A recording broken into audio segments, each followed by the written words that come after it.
चर्चा में मेरे साथ समाजवादी पार्टी के राष्ट्रीय प्रवक्ता उदयवीर सिंह, कांग्रेस पार्टी के राष्ट्रीय प्रवक्ता प्रदेश अध्यक्ष रह चुके हैं उत्तर प्रदेश में अजय लल्लू,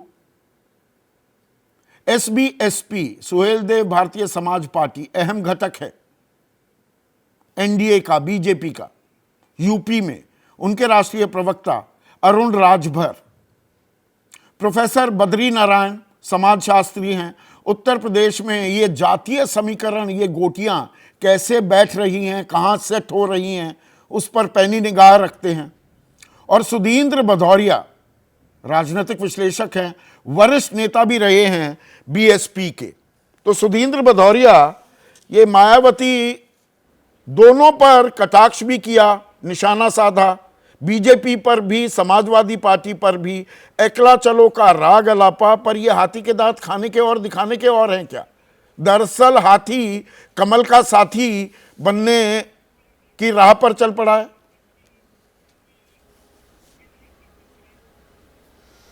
देखिए, इस बहस को इस तरह से न देखें, बल्कि इस प्रकार से देखना चाहिए कि हम अभी 3-4 राज्यों के चुनाव हुए, वहाँ पे भी लोग अकेले अकेले लड़े, तो क्या कोई किसी बीजेपी का साथ दे रहा था? मान लीजिए, जैसे उदाहरण के तौर पर अखिलेश जी ने कुछ टिप्पणियां की कांग्रेस के ऊपर, तो क्या वो बीजेपी के कहने पे की थी, या कांग्रेस के लोगों ने अखिलेश जी पर की, तो क्या वो बीजेपी के कहने पर की थी कमलनाथ जी ने?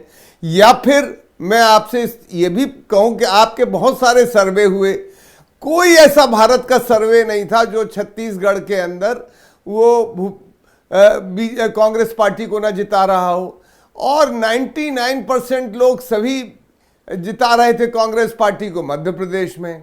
कुछ लोग कह रहे थे टक्कर है राजस्थान में। तो ये सर्वे वगैरह सब होते रहते हैं, और सर्वे आम जनता के कुछ और हुआ करते हैं। आज का दिन हमारे लिए और देश के लिए बहुत महत्वपूर्ण दिन है। आज सुश्री बहन मायावती जी का जन्मदिन है, और पूरा देश बड़े उत्साह और उसको उत्सव के तौर पर देखता है।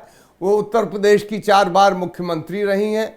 उन्होंने देश के अंदर दलित, शोषित, वंचित समाज के लिए संघर्ष करने के साथ साथ परम पूज्य बाबा साहब के सपने को पूरा करने के लिए पूरा जीवन समर्पित किया।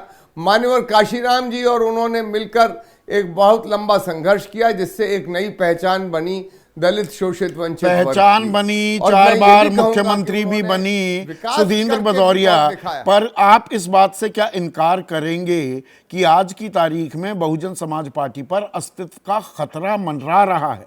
403 की विधानसभा में 1 सीट पर सिमट गई, और मायावती का यह कहना गठबंधन से मुझे फायदा नहीं होता, वोट ट्रांसफर, 1 मिनट सुनिए ना, दूसरी तरफ के वोट ट्रांसफर नहीं होते।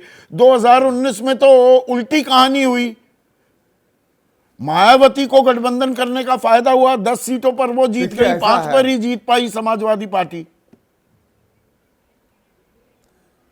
तो वो देखिए, अब चुनाव के परिणाम आते हैं, कुछ गणित होते हैं, कुछ गणित कई बार किसी प्रकार से अपना चेहरा दिखाते हैं, कई बार दूसरी तरह से दिखाते हैं। इस देश की सबसे बड़ी विपक्ष की पार्टी को उत्तर प्रदेश में कितनी सीटें आई और कितना प्रतिशत वोट मिला, ये आप बता दीजिए। तो ये सब बातें प्रतिशत वोटों की नहीं है, ये एक हम लोगों की विचारधारा की लड़ाई होती है।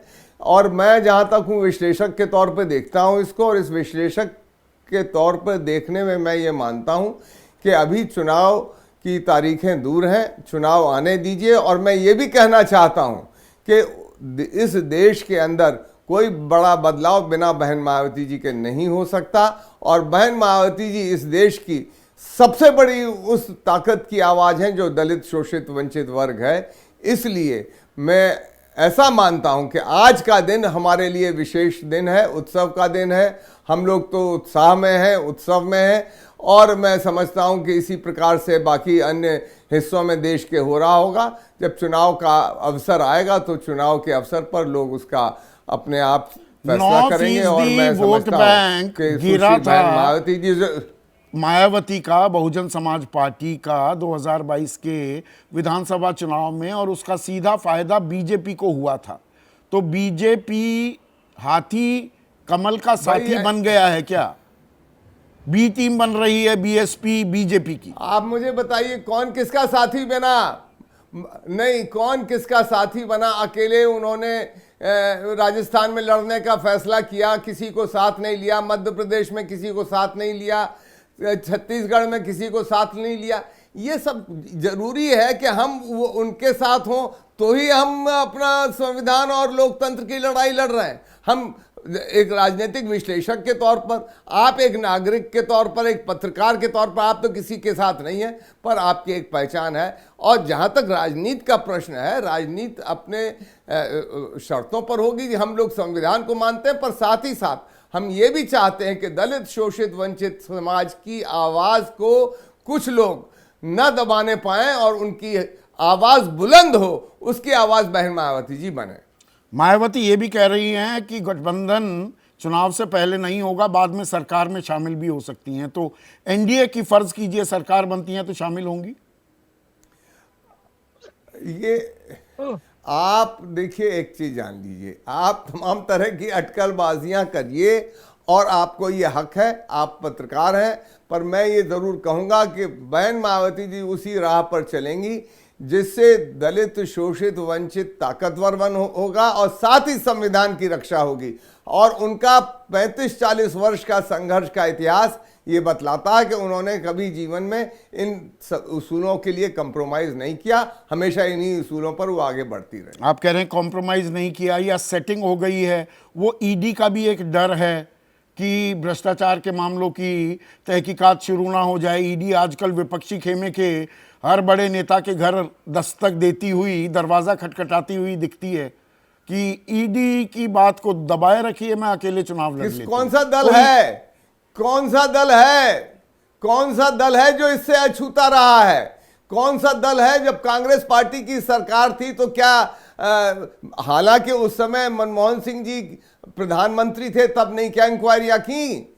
तो ये सब बातें छोड़िए, किसने इमरजेंसी लगाई, किसने क्या किया, कौन तानाशाह है, कौन लोकतांत्रिक है, इसके बारे में चलेंगे तो बहुत सारे ये पर्दे खुलेंगे। संदीप जी, मैं आज का दिन एक अच्छा दिन है, शुभ अवसर है, सुश्री बहन मायावती जी का जन्मदिन है, पूरे लोग उत्साह से मना रहे हैं, हम उत्सव में हैं, इसलिए हम अपने आप को यहीं तक सीमित रखना चाहेंगे।